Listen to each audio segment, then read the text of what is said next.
hot skillet full of nice gooey cheese and an awesome burger. This burger comes from Japan, and I gotta tell you, this one actually got me some serious hate on Reddit, but it is awesome. So stay tuned, because this burger is so damn good.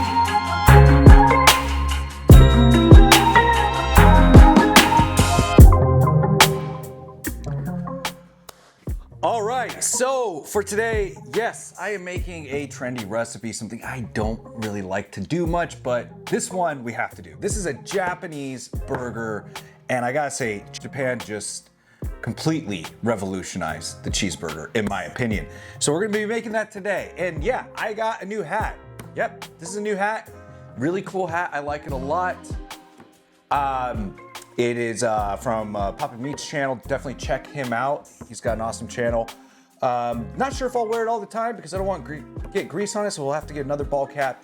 And I definitely don't want my dog, who's over there right now, watching me, to chew up this one like he did the last one.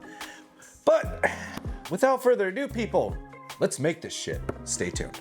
All right, so I'm gonna go ahead and use Wagyu and ground elk for this recipe. So both ground, I'm gonna salt and pepper both of them in their mixture, and then definitely do salt and pepper to taste, people. Then I'm gonna come through with a nice amount of Worcestershire sauce. So about 2 tablespoons of that. Then I'm gonna come through with about 2 to 3 tablespoons of some onion powder. And then I'm gonna come through with about 1/4 of an ale. And then I'm gonna go ahead and add in my secret ingredient there, which is 2 tablespoons of A1. Now, this is my own little deal here that I'm doing. This is not the same as a burger at American Diner in Japan.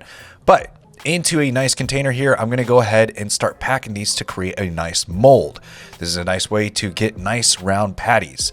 Once I'm done with this, and I've already taken out each patty that I've made, I'm gonna make sure I reshape them a little bit because they might come apart, and then I'm gonna pop them in the freezer for a little bit just to make sure that they firm up before grilling. All right, and next I'm gonna go ahead and heat up my oven to 400 degrees Fahrenheit, and I'm gonna go ahead and start placing some bacon on a baking tray here that's lined with some tinfoil. Shout out to Steve at Not Another Cooking Show for his version of this recipe. I learned a lot from him, and so we're gonna make bacon bits out of these. And I'm gonna trim these little trimmings here because we'll use them later on as well, so waste nothing. And I'll definitely link Steve's channel below. Don't really think he needs my help. He's awesome, but I still want to give appreciation. So I'm going to start working on the sauce. So I've got about 4 pickles here, and I'm going to go ahead and start slicing them. Then I'm going to dice them, and I'm going to give them a nice rough chop, just rocking my knife through them back and forth, until I get them to the consistency that I want. So it's really up to you. Yes, you know what that is over there to the right. If you know your peppers, this is a Scotch bonnet. I'm going to do the same thing to that because I want to make a nice spicy burger sauce. All right, into a container, I'm going to go ahead and drop in our mayo. So about 1/2 cup of mayo. Then I'm going to come through with about 2 tablespoons of ketchup. You can add more if you want. Then I'm going to go with a tablespoon of Chinese hot mustard. You can use Dijon. You can use whatever kind you want. I just wanted to try this out. And then our pickles in our Scotch bonnet. Then I'm going to go ahead and add in about 2-3 tablespoons of some smoked paprika. Give this a nice mix. Don't be like me where I forgot to keep mixing because you'll notice there's some residue that I had caught later on. But yeah, there is our sauce. So now we're going to move to the cheese sauce. So the cheese sauce starts with a block of New York extra sharp cheddar. Then I've got 2 blocks of New York sharp white cheddar, and then Cooper's American cheese as well. And then I'm going to go ahead and, of course, shred this myself. I recently picked this guy up.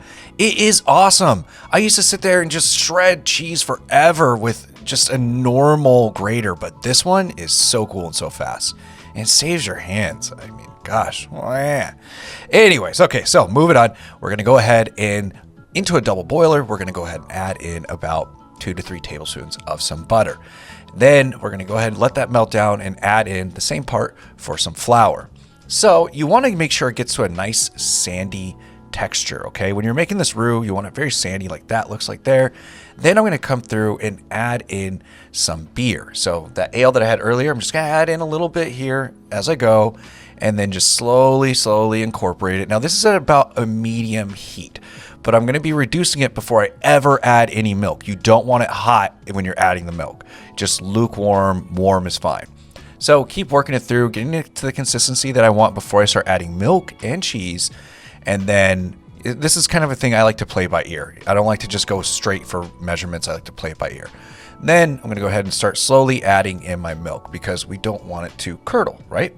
So keep mixing it up, keep mixing it up. It's a game of patience, but it's so worth it. It's going to be so delicious. You can jump to the Velveeta if you want, but I got to say, this is so easy. Then we're going to turn up the heat a little bit back to medium and slowly add in our cheese.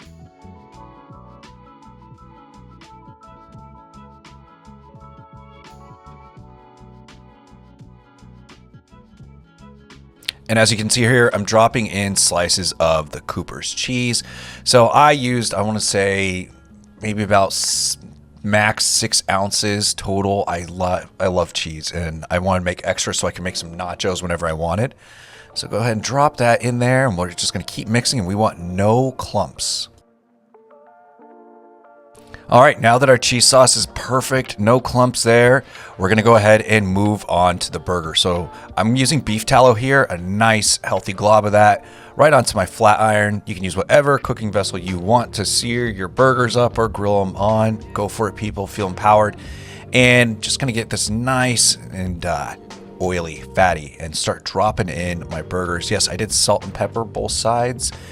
And as you can see here, the firmness matters with a little bit of freezing. You can freeze them overnight if you want. But then I'm going to come through with my meat press here, so my burger press, and I'm going to just gently push them down a little bit. I still want pub style, I still want that nice steakhouse style burger. I love it, and I don't think it's cherished enough.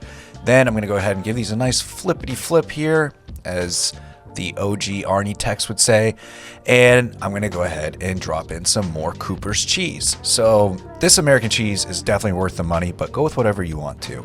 So now, once it melts, we're ready to plate. So onto a toasted brioche sesame bun. I'm going to start off with our sauce, then these awesome caramelized onions with Shaoxing wine that I made, and then some bacon bits. If you want my recipe for caramelized onions, go to my French onion soup. Same thing. Instead of any type of brandy or red wine, I used Shaoxing wine. It came out really awesome. So we repeat the onions and everything on top, chives and our sauce and the bacon bits, and look at that. So cutting the burger in half, we're gonna go ahead and do the risky part. So this is a pan that I heated, as you can tell, in the oven at 275 to 300 degrees. Then after dropping our cheese, we drop in our burger slices, some chives, some bacon bits, and I'm coming through with some furikake here. And we're ready to eat, people.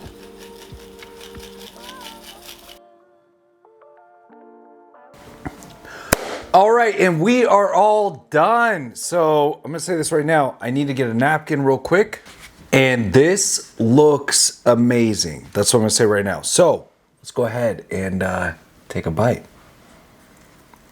It's super hot, so hot. Look at this. The steam is literally coming off of this cheese. Oh.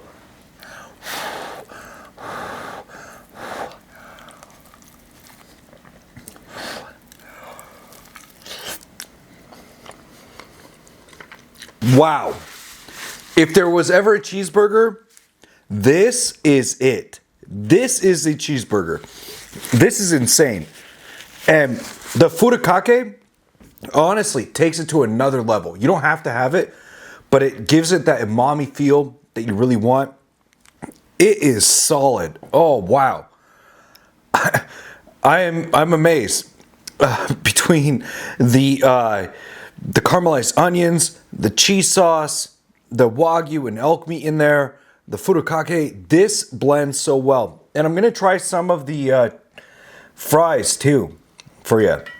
These are just frozen fries that I fried up, and then I added them to this. So here we go. Come on, come on. Why haven't I tasted this in my life? Oh, wow. You gotta try this. Let me know in the comments below. I'm gonna try another version of this, but let me know if you've tried this, and honestly, tell me like some type of recipe you would like me to make. I will try it out. Definitely put it in the comments below. And like, follow, share, subscribe. Let's grow this channel. And I'm going to eat this because it's going to get soggy. So cheers. I'm out.